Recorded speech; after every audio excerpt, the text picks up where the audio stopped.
Olá, tudo bem com você? Você já tem escutado a recitação do versículo que diz: Não deixemos de nos congregar? Este versículo está na carta aos Hebreus, no capítulo 10, versículo 25. Este versículo tem sido muito usado para estimular os fiéis a não deixarem de ir à igreja. Mas, na versão NVI, nos dá um sentido mais digno de valorização. Por quê? Porque enquanto na ARA, Almeida, Revista Atualizada e IRC, Revista Corrigida, dizem congregar, na NVI diz se reunir como igreja. E em ambas as versões dizem o motivo pelo qual o cristão não deve deixar de congregar. E o motivo é: o dia está próximo. Que dia este do qual neste versículo está sendo citado? O dia do retorno do Senhor, o qual, quando retornar, arrebatará a sua igreja, a saber, aqueles que realmente nasceram de novo.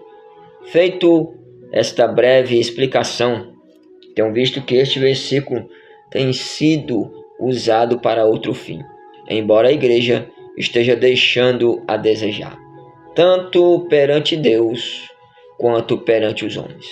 Mesmo assim, a igreja não deve dar atenção a isto. A isto que? O que a igreja está deixando a desejar. É bem verdade que a igreja, por ser ela composta por pessoas, ela está bastante suscetível a cometer falhas e a cometer erros. Falhas no sentido de ceder a pressões, a tentações, e erros no sentido de modo proposital, cometerem o pecado, cometerem a transgressão, cometerem a injustiça.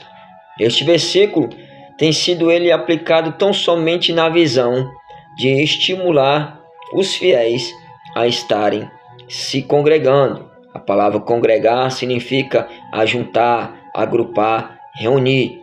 A palavra congregar vem de congregação. Congregação significa ajuntamento, agrupamento, reunião. Então, eu prefiro a versão NVI, a qual diz se reunir como igreja. É por isso que está escrito: não deixemos de se reunir como igreja, pois congregar na versão ARA e na versão RC não nos dá um motivo pelo qual, além, é claro, do motivo, o dia do Senhor, não nos dá um motivo pelo qual a gente se congregar. Já na NVI, nos dá um motivo além do motivo, o dia do Senhor. E qual? Se reunir como igreja. Então, o povo de Deus não deve se reunir por se reunir. O povo de Deus deve se reunir com propósito, com finalidade. E quando se fala de se reunir com propósito, com finalidade, a gente fala de se reunir com entendimento. É por isso que nós encontramos aqui, ou podemos encontrar na Bíblia, certo? Em Romanos, no capítulo 12, no versículo de número 1, dizendo da seguinte forma, dizendo da seguinte maneira. Escute bem, olha só o que é que diz em Romanos 12, versículo de número 1, em relação a isto. Rogo-vos, pois, irmãos, pela compaixão de Deus, que apresenteis o vosso corpo em sacrifício vivo, santo e agradável a Deus, que é o vosso culto racional. O que é isto? Que nós temos que cultuar Deus, como aqui diz, de modo santo, certo? De modo vivo, ou seja, autêntico, genuíno, certo? Sem morte, sem apatia, sem aquela anemia, sem aquele desânimo, ok? Mas tudo isso com entendimento. E onde é que nós podemos obter entendimento para que nós venhamos conseguir ou fazer de fato um culto santo, um culto agradável a Deus?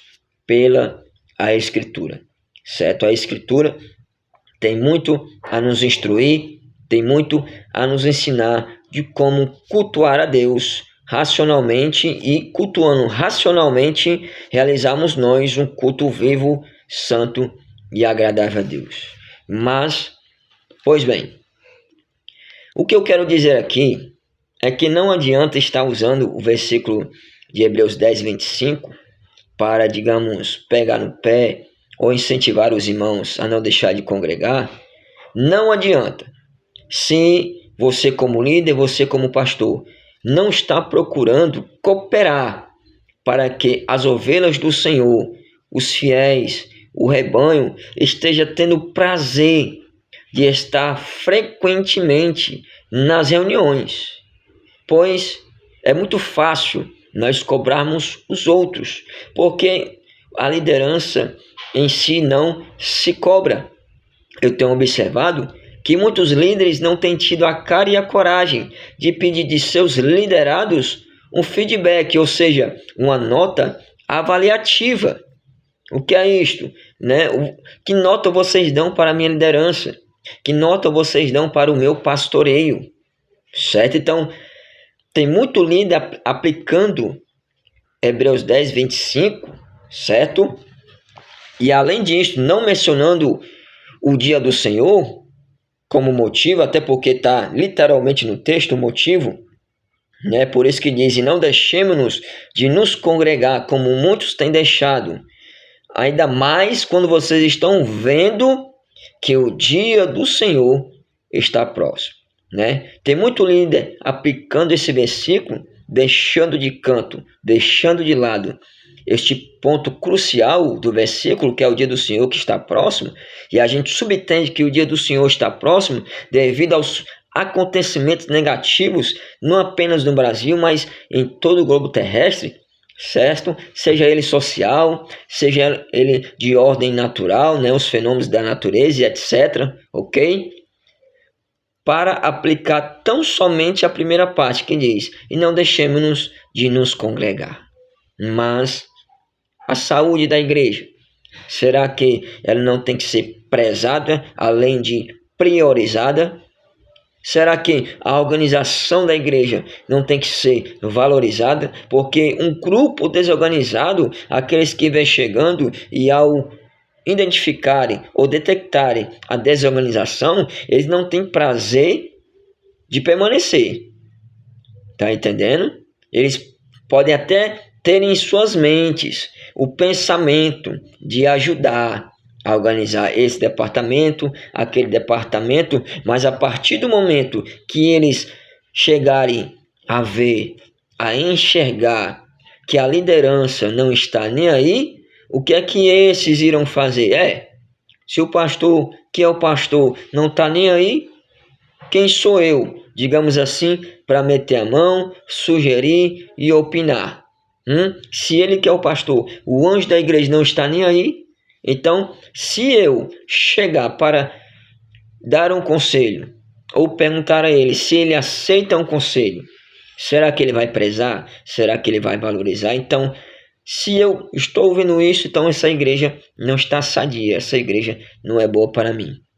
Não adianta aplicar Hebreus 10, 25, se você líder, se você pastor, não está nem aí para fazer por onde os que já estão com você e aqueles que estão para chegar, certo? Se você não está nem aí para a qualidade.